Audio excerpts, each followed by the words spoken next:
Susan Anderson. And I am doing the affirmative case on agricultural land conservation versus development and big businesses.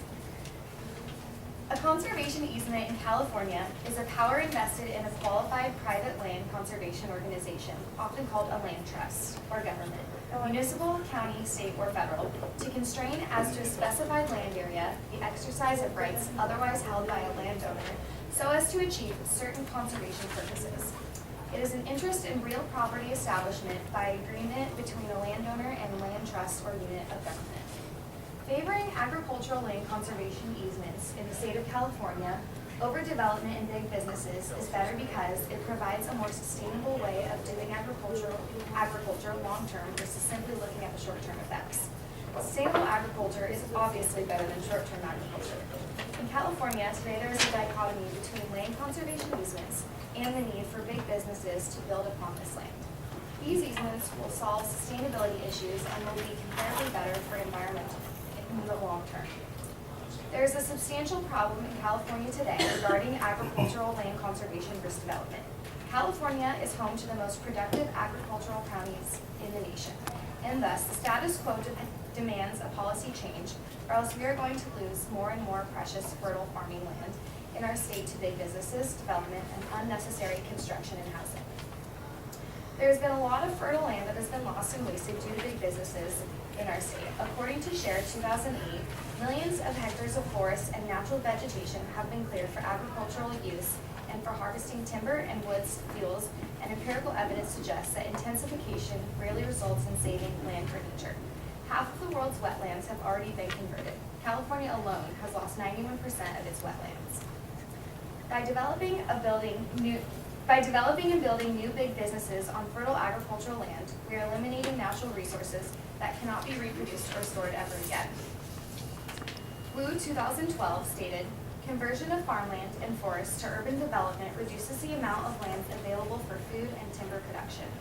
Soil erosions, salinization, desertification, and other soil degradations associated with intensive agriculture and deforestation reduce the quality of land resources and future agricultural productivity. Socioeconomic impacts of the conversion of agricultural farmland to urban developments have many negative impacts on the land as well as the individual farmers." Wu also stated, "Neighboring farmers often cooperate in production activities, including equipment sharing, land renting, custom work, and irrigation systems development. These benefits will disappear when neighboring farms are converted to development.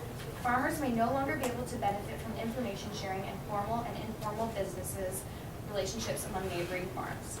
Urbanization may also cause the impermanence syndrome, i.e. lack of confidence in the stability and long-run profitability of farming, leading to a reduction in investment in new technology or machinery or idling of farmland. We need to have a statewide mandate to conserve more agricultural land in California than we already do. Currently, the California Farmland Conservancy Program, also known as the CFCP, has sought to encourage the long-term private stewardship of agricultural lands through the voluntary use of agricultural conservation easements. The CFCP helps, as of June 2012, more than 54,250 acres of the state's best farmland have been permanently conserved with CFCP-funded easements. The California Land Conservation Act of 1965, commonly referred to as the Williamson Act, enables local governments to enter into contracts with private landowners for the purpose of restricting specific parcels of land to agricultural or related open space use. In return, landowners receive property tax assessments, which are much lower than normal because they are based upon farming and open space uses as opposed to full market value. According to the CFCP in 2007, the statewide watershed program is also an extension of the previous CalFed Bay Delta Watershed Program. It is administered through the Department of Conservation and includes grants for watershed coordinators. The program operates with guiding principles and goals and objectives that include maintaining a commitment to public involvement and program transparency.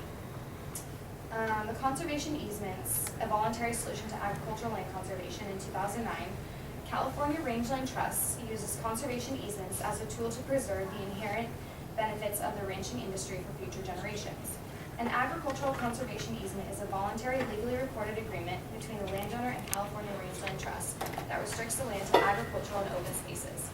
My plan action is to create a statewide mandate to conserve and preserve natural farmlands and to save fertile land for crops and agricultural use and not for development and big businesses. I want to do this by expanding upon the California Farmland Conservancy Program and continuing to urge the government to enter into more contracts more frequently with private landowners in California in order to restrict big businesses and developers from ruining fertile agricultural land. Benefits of doing so will maintain and improve water quality, perpetuate and foster the growth of healthy forests, maintain and improve wildlife habitat and migration corridors, protect scenic vistas from roads or other public areas, and finally, will ensure the lands are managed so that they are always available for sustainable agriculture and forestry.